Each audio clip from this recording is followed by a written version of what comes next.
Boa tarde. Não dá para relaxar mesmo com Aedes aegypti. Há ainda muitos focos do mosquito transmissor da dengue, chikungunya e zika. Falta cuidado, orientação e é preciso que o governo e a população se juntem para combater esse mosquito. A gente vai falar com a Tatiana Jorge sobre esse combate. Tatiana, uma boa tarde. O governo do estado acabou de lançar aí um pacote de medidas para tentar resolver esse grave problema de saúde. Que informações você tem? Boa tarde. Exatamente, Tony. Pois é, né? Porque a parte do governo ela é muito necessária. É claro que cada um de nós devemos, né, fazer a nossa parte, mas o governo também tem que colaborar e muito. E é por isso que o Estado agora resolveu arregaçar as mangas ainda mais, né? E juntou 11 secretarias que vão fazer parte desse plano, inclusive a Defesa Civil, até a Polícia Militar e, se for necessário, até o Exército. Já foi anunciado. Tem um pacote de 50 milhões de reais, é bastante dinheiro que vai ser utilizado em todo o estado para combater esse mosquitinho que é tão pequeno. Eu estou aqui em frente a um microscópio, onde fica muito mais fácil de você visualizar o mosquito, que ele tem menos de 1 centímetro, é bem pequenininho, mas como você de casa não vai ter isso, né, aí na sua cozinha, na sua sala, não vai conseguir ver como é que é o mosquito, a gente vai dar algumas dicas para você identificar. Claro, quando ele estiver parado, né, porque geralmente ele está voando e você não consegue ver. Ele é pequeno, como eu falei, tem menos de 1 centímetro, é todo rajadinho atrás e é um perigo. Na dúvida, acaba com todos os mosquitos, porque ele gosta mesmo de se esconder em lugares escuros e quentes. Sabe assim, ó, atrás do sofá, ou se não na cozinha, em algum cantinho perto da planta, ou nas cortinas. Evita de qualquer maneira que tenha criadouros do mosquito na sua casa. Água parada não precisa ser mais limpa, porque ele está se modificando. Cada vez o mosquito está se adaptando à nossa sociedade, então ele fica também na água suja. E eu conversei com um médico infectologista, porque como você falou aí, Tony, no estúdio, é muito grave essa situação, não é só dengue, antes tinha febre amarela e agora também tem chikungunya, zika, são muitas doenças transmitidas por esse mosquitinho aqui, vamos ver. Antes, quando se falava em Aedes aegypti, logo vinha a dengue na cabeça. Depois apareceu a febre chikungunya, agora tem também o vírus zika. Febre, dores no corpo, coceira e manchas na pele podem aparecer em qualquer uma dessas 3 doenças, provocadas pelo mesmo mosquito. Na chikungunya, as dores articulares são mais fortes e podem durar um tempão, meses e até anos. A zika dá ainda uma irritação nos olhos, como uma conjuntivite. Os sintomas duram de 7 a 15 dias. Não há sequelas e nem registro de mortes. E o Zika, talvez, dos 3, do ponto de vista de expressão clínica, é o que menor tenha expressão clínica, mas também dá febre, dor muscular, menos artralgia. E agora estão fazendo um link com formas neurológicas complicadas, a doença de Guillain-Barré, que é uma perda progressiva da motilidade e que atinge progressivamente pés, pernas, coxas, pode paralisar a bexiga, pode ser ascendente, levar até paralisia respiratória, porque paralisa a musculatura do diafragma. Só que isso ainda não está 100% fechado. Ligada à epidemia do Zika e o achado em comum, está se imaginando que possa ser, porque outros tantos vírus podem provocar esse tipo de reação. O Zika pode causar a microcefalia no bebê, quando o cérebro é menor do que o normal. A história da microcefalia com respeito a alguns vírus que incidem num período gestacional já é antiga. Zika é mais um causador de microcefalia. Além do mosquito, o Zika também pode ser transmitido de outras maneiras. Você poderia ter por contato sexual, mas também isso pode ser às vezes encontrado em saliva e pressupõe-se também essa possibilidade num contato interpessoal. Transmissão pelo leite materno, mas ainda sem que se saiba as reais implicações para a criança que está mamando. Transfusão de sangue. O Zika chegou ao Brasil pela primeira vez em abril. Já na África e no sudeste da Ásia, é um velho conhecido. A doença ainda não tem nem tratamento, nem uma vacina específica.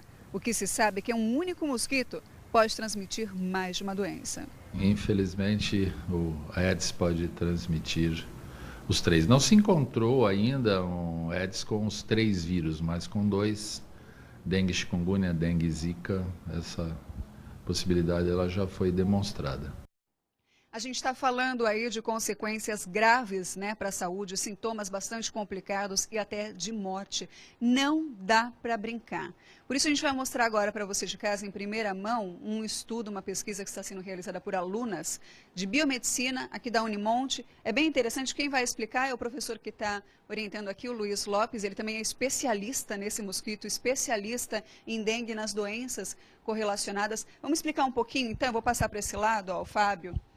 Fábio, vem para cá um pouquinho, ó, para eu te mostrar. Essa aqui é uma caixa preta, como é que ela funciona, Fábio? Caixa de repouso. Dentro dessa caixa ela está pulverizada com inseticida e dentro dela vai esse vasinho com como se fosse uma sopinha de feno, de água com feno e essa palhetinha para atrair a fêmea.